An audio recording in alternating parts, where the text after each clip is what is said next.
1, 2, 3, 4. 1, 2.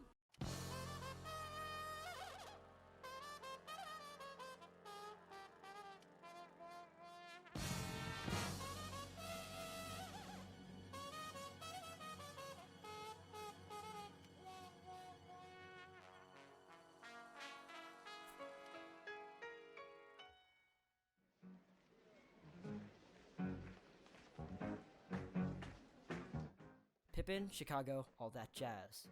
Jazz hands, crooked shoulders, bowler hats. These are the works of Bob Fosse. His charming and seductive tone is one of the most recognizable styles in musical theater. Born June 23, 1927, in Chicago, Illinois, he's a choreographer, actor, and filmmaker, and made his first mainstream appearance in The Affairs of Dobie Gillis. Wait a minute. How did we get from this to this? I know it's quite jarring to see Bob Fosse dancing without his signature Fosse amoeba moves. He started as any old Golden Age, MGM, Fred Astaire, Gene Kelly, triple threat acting.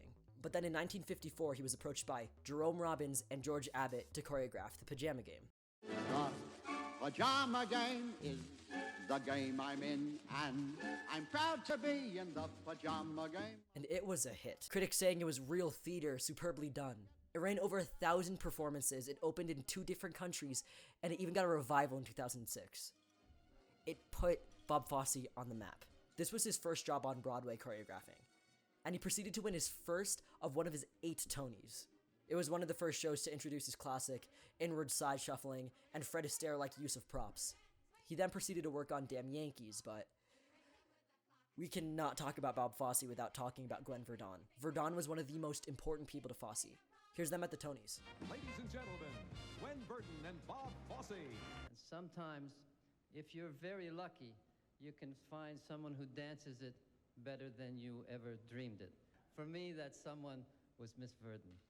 They lived a complex marriage, and Fosse did cheat on her a bunch, but we cannot deny that when they did work together, they were great. They will go down as one of the most historic and iconic and classic duos of all time.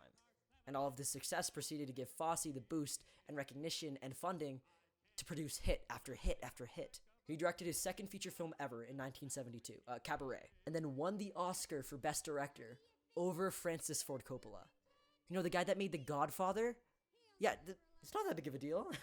He wrote, directed, and choreographed Pippin, and yet again won another Tony, but this time for directing. And in 1975, in a rehearsal for Chicago, Fosse suffered a life-threatening heart attack. Most people would stop, reevaluate, and maybe even quit what they're doing as it's too dangerous, but Bob Fosse isn't most people. He used this brush with death to make what I consider his magnum opus. 1, 2.